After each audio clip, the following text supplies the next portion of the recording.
Hello bachcho, let's read this question. So this question says the motion of a particle of mass m is described by y is equal to ut plus gt square. Find the force acting on the particle. Option A is 0, option B is mg, option C is 2 mg and option D is our 3 times mg. Okay, तो चलिए बच्चों इस question को हम start करते हैं। तो देखिए बच्चों इस क्वेश्चन का की कॉन्सेप्ट आप लिख सकते हैं। देखिए the key concept of this question is we देखो हमें यहाँ पर क्या दिया है, पार्टिकल का मास स्मॉल एम हमें क्वेश्चन में गिवन है, उसका डिस्प्लेसमेंट अलोंग वाई एक्सिस की इक्वेशन है गिवन है y is equal to U T plus G T square.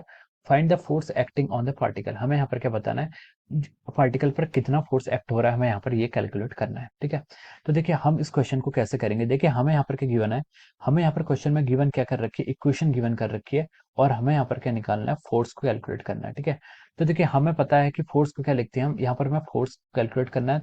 So force is the key concept of this problem. ठीक है, अब फोर्स को कैसे कैलकुलेट करेंगे। फोर्स होता है आपका मास टाइम्स एक्सेलरेशन। मास आपको क्वेश्चन में गिवन है, एक्सेलरेशन आपको फाइंड आउट करना है। एक्सेलरेशन फाइंड आउट करने के लिए आप बोल सकते हैं कि देखिए आपको y equal to U T plus G T square दिया है, यानी कि y as a function of time आपको क्वेश्चन में गिवन है। तो अब यहाँ से आप एक्सेलरेशन फाइंड आउट कर सकते हैं इसको डबल डेरिवेटिव करके। ठीक है, तो चलिए अब हम इस क्वेश्चन को स्टार्ट करते हैं। तो देखिए सबसे पहले आपका फोर्स पूछा गया। ठीक है, फोर्स क्या होता है आपका, फोर्स की जो बेसिक डेफिनेशन होती है from the Newton second law, force को हम लिखते हैं आपका force is defines the rate of change of momentum dp by dt। This is called our force. ठीक है, rate of change of momentum d by dt। और p क्या होता है आपका, momentum. Momentum can be defined as mass times velocity. Okay, अब देखिए यहाँ पर आपको क्वेश्चन में मास क्या रहेगा, कांस्टेंट रहेगा, तो हम मास को कांस्टेंट ले लेंगे और dv बाय dt आपको यहाँ पर इस टर्म से ऐसे आ जाएगा। ठीक है, अब देखिए dv बाई dt क्या होता है आपका, एक्सेलरेशन होता है जिसको हमने लिख लिया force is equal to mass times acceleration. ठीक है, तो this is the final final हमारा ये force is equal to mass into acceleration, ये आपका क्या होता है, इसका एक फॉर्मूला होता है। फोर्स का फॉर्मूला क्या होता है आपका, मास टाइम्स एक्सेलरेशन। ओके, चलिए क्वेश्चन को प्रोसीड करते हैं। क्वेश्चन में हमें मास स्मॉल एम गिवन किया हुआ है। ठीक है, और हमें क्या दिया हुआ है, displacement along Y axis as a function of time दिया हुआ है, y is equal to U T plus G T square. ठीक है, ये आपका क्या है, डिस्प्लेसमेंट अलोंग वाई एक्सिस। ठीक है, अब इसमें हम वेलोसिटी कैलकुलेट करेंगे। पहले वेलोसिटी को हम क्या लिख सकते हैं, देखिए dy बाई dt। ठीक है, this is how velocity is defined along Y axis. ठीक है, अब देखिए टाइम से इसको डिफरेंशिएट करेंगे तो u आप ut से आपका u कांस्टेंट हो जाएगा, dt का आप t का आप टाइम से डिफरेंशिएट करेंगे तो 1 आएगा, प्लस g आपका क्या है, कांस्टेंट हो जाएगा।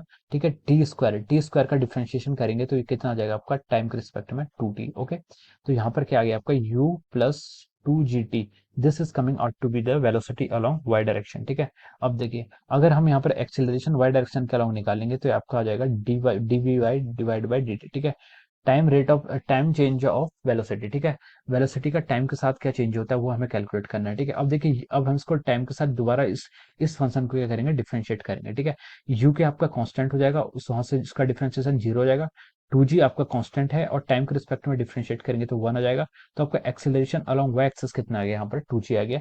या फिर आप इसको सीधे इतना भी लिख सकते हैं कि magnitude of acceleration is coming out to be 2g। ठीक है, 2g आपका क्या गया, मैग्नीट्यूड ऑफ एक्सीलरेशन आ गया। आपसे क्वेश्चन में क्या पूछा गया, find the force on the particle, यानी कि मैग्नीट्यूड ऑफ फोर्स पूछा गया।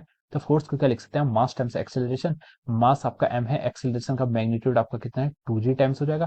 तो हम इसको क्या लिख सकते हैं, this is coming out to be our 2 times mg। ठीक है, ये आपका क्या जाएगा यहाँ पर से, this is coming out to be our answer force. ठीक है, तो इसका कौन सा ऑप्शन करेक्ट हो रहा है, यहाँ से हम लिख सकते हैं कि ऑप्शन सी के यहाँ पर करेक्ट ऑप्शन आ रहा है। ठीक है, so we can write down from here that option C is correct. ठीक है, यहाँ पर क्या आपका ऑप्शन सी इसका करेक्ट आंसर है। Okay, option C is the correct answer of this question, 2 mg will be the force acting on the particle.